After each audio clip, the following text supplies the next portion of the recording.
Have you ever gone to work and suddenly someone becomes the center of your emotional universe?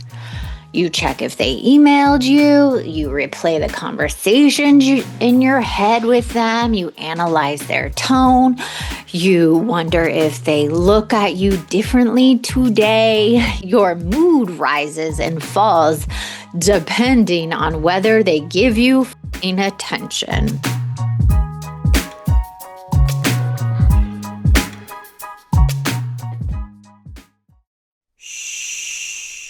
Welcome to the Secret Life Podcast. Tell me your secret. I'll tell you mine.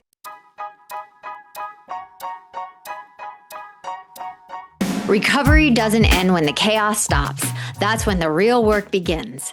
After 16 years of recovery, my novels, Secret Life of a Hollywood Sex and Love Addict, and my new book, Becoming My Own Effing Soulmate, tell the before and after.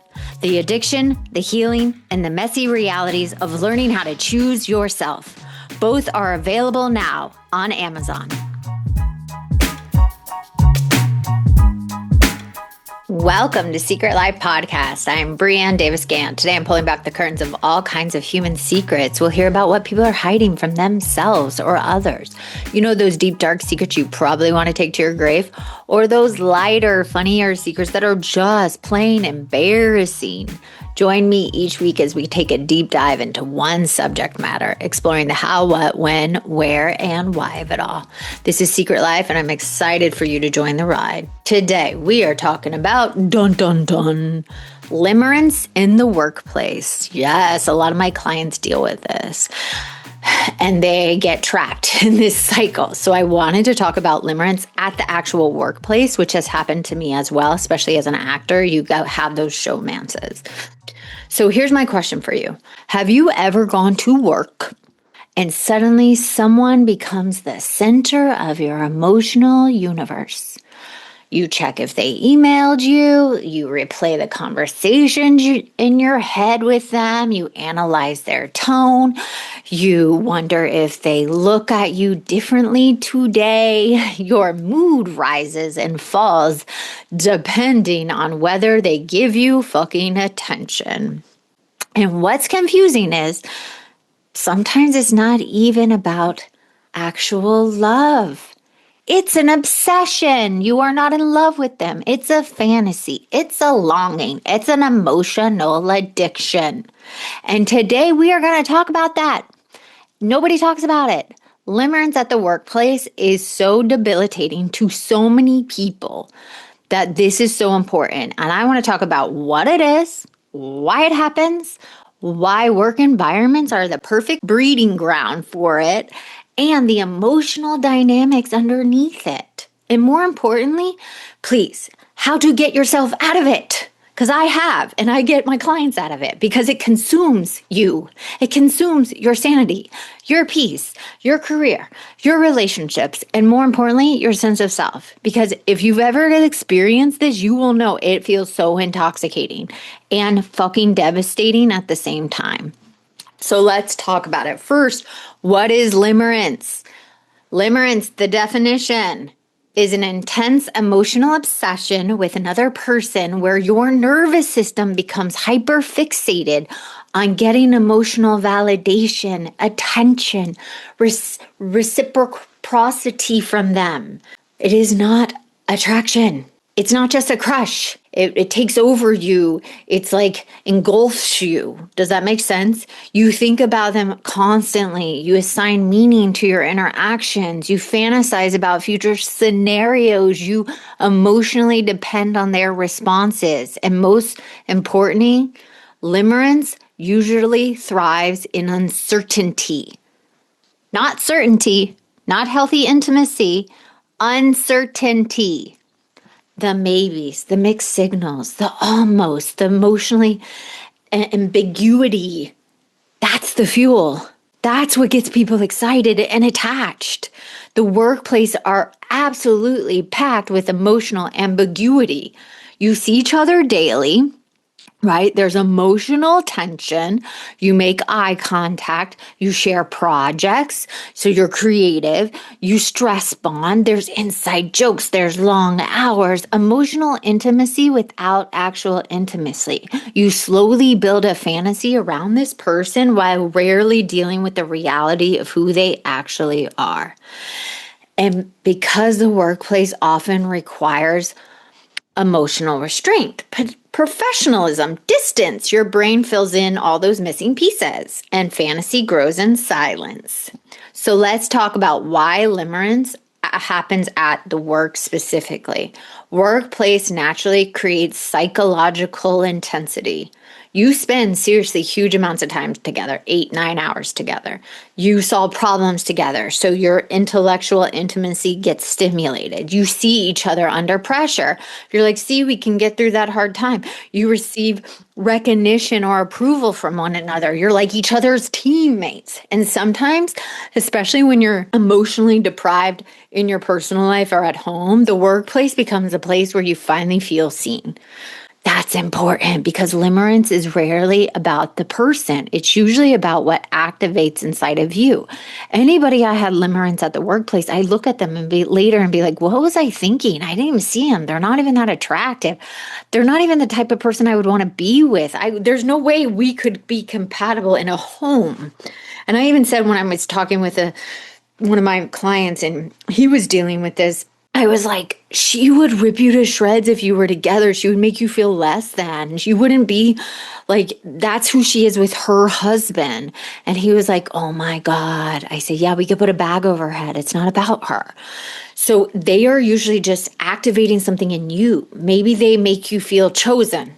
That's what I told him, or special, or desired, or safe, or interesting, or valued, or just the feeling of being alive. And your brain starts attaching survival level importance to them, especially if you have unresolved attachment wounds. If you're a fearful avoidant and you swing back and forth, they're an anxious attacher.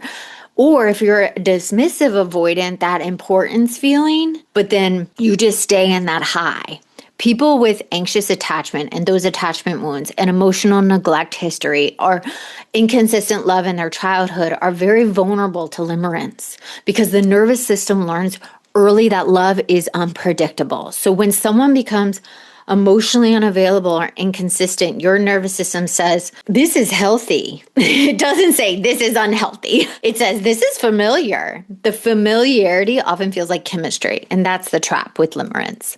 Now let's talk about the common workplace limerence dynamics, my favorite. Number 1, the unavailable coworker. Maybe they're married. Your boss, emotionally closed off, hot, cold, flirtatious, but distant. Unavailable people create the best fantasies because they never fully resolve. Your brain keeps trying to win them. Every tiny interaction you're feeling feels like a reward. It's like reinforcement to your psychological addiction to them. That's the same mechanism that people are addicted to slot machines. You never know when you're going to get rewarded, so you keep pulling it, like thinking you're going to get the reward. So your brain keeps chasing. Second dynamic. Trauma bonding through stress. Workplace becomes emotionally intense environments, deadlines, pressure, late nights, shared frustrations. That emotional intensity mimics intimacy. Just because someone understands your stress doesn't mean they're your soulmates, people. Your nervous system can confuse emotional activation with deep connection. Third, here's a projection. This is a massive limerence. You don't actually fully know the person. You know fragments of them, and you project emotional depth onto them, compatibility, meaning, destiny. If I hear destiny one more time, I'm going to poke my eye out. Meanwhile, the real relationship may barely exist outside the work interaction. This is why limerence can be so painful. You're grieving a fantasy that feels emotionally real. Now, here's the part people do not want to hear. And when I say this to them, they get really angry at me. Limerence often has very little to do with love. Real love is grounded, present, mutual, steady. Limerence is obsession, anxious, fantasy-driven, emotionally deregulating. Real love expands your life. Limerence consumes it. Real love allows clarity. Limerence creates confusion. And if you're constantly analyzing, obsessing, spiraling, checking, fantasizing, emotionally suffering, that is not fucking peace. That is nervous system activation. Now let's talk about, here are the signs at the workplace for limerence. Number 1, you think about them constantly during and outside of work. Number 2, your mood depends on their attention. Number 3, you reread message interactions repeatedly. Number 4, you fantasize about being rescued, chosen, and deeply understood by them. Number 5, you feel emotionally devastated by the small shifts in their behavior. Number 6, you stalk their online activity. Number 7, you create elaborate meaning out of just tiny little moments. Number 9, you neglect your own life while mentally living in fantasy. And number 10, one of the biggest signs, you know this situation is unhealthy and unrealistic, but you cannot emotionally detach. That's limerence for you. Now, how do you get out of it? This is what people tell me. How do I get out of it, Brianne? Help me get out of it.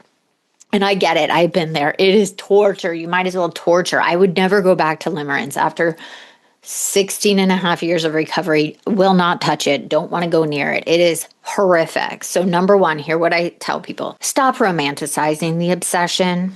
This is important. A lot of people mistake that intensity for intimacy, that it's their destiny. But anxious and anxiety is not an intuition. Obsession is not a soulmate energy. Dysregulation is not deep love. Second, you remove the reinforcements, okay? Limerence survives on tiny emotional hits. Here's an example. Looking at their social media, waiting for messages, creating unnecessary interactions, and daydreaming. Every small reinforcement strengthens that narrow pathway. You have to interrupt that cycle. Not because you're weak, but because your brain forms an addictive loop. There's a loop.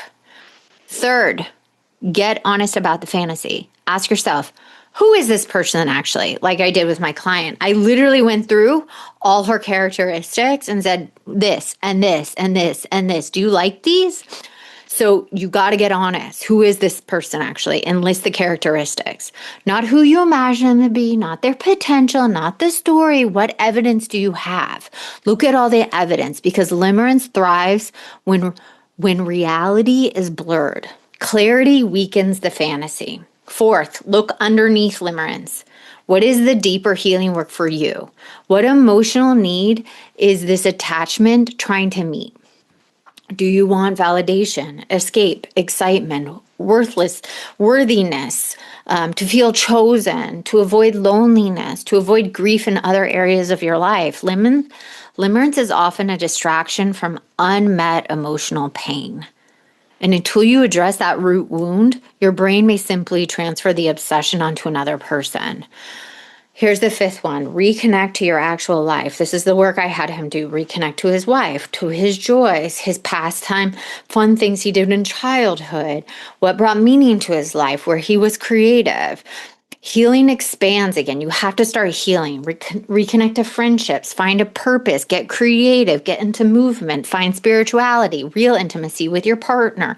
Get in your body, your goals, because obsession often grows in emotional emptiness. And lastly, this is the most important, have compassion for yourself. This happens all the time. It's happened to me. I had to have no shame about it. People feel so much shame in limerence, especially at the workplace. They think, what's wrong with me? Why can't I stop? Why am I acting like this? But that is your nervous system trying to complete something unresolved. The goal is not to shame yourself. The goal is to understand yourself. Awareness breaks cycles. And here's what I want you to remember the most. Just because someone activates something deep inside of you does not mean they are meant for you. There is no such thing as a soulmate, a twin flame. Please, I'm begging you. Sometimes people enter our lives not to become our future, but to reveal a wound, to show us where we abandon ourselves, where we create validation, where we still equate longing for fucking love. And healing is learning the difference between emotional intensity and emotional safety. One consumes you and the other one steadies you. One keeps you chasing and the other one lets you exhale. If you're in a workplace, limerence right now, I want you to know this. You are not crazy. You do not need to go into shame. You are not weak, and you are definitely not alone. I deal with a lot of clients that go through this, but you deserve a relationship that exists in reality, not in fantasy. You deserve someone showing up for you. You deserve peace, clarity, presence, not constant emotional hangover or hunger. Sometimes the most powerful thing you can do is stop feeding the fantasy long enough to finally return home to yourself. Please, no shame. Look at reality, become aware, and have compassion for yourself. Thank you for listening to this episode, and I want you to remember, again, awareness is the first step to freedom. Send me your questions to Secret Life Podcast. I hope you enjoyed this episode. Until next time. Thanks again for listening to the show. Please subscribe, rate, share, or send me a note at secretlifepodcast.com. And if you like to check out my book, head over to secretlifenovel.com or Amazon to pick up a copy for yourself or someone you love. Thanks again. See you soon.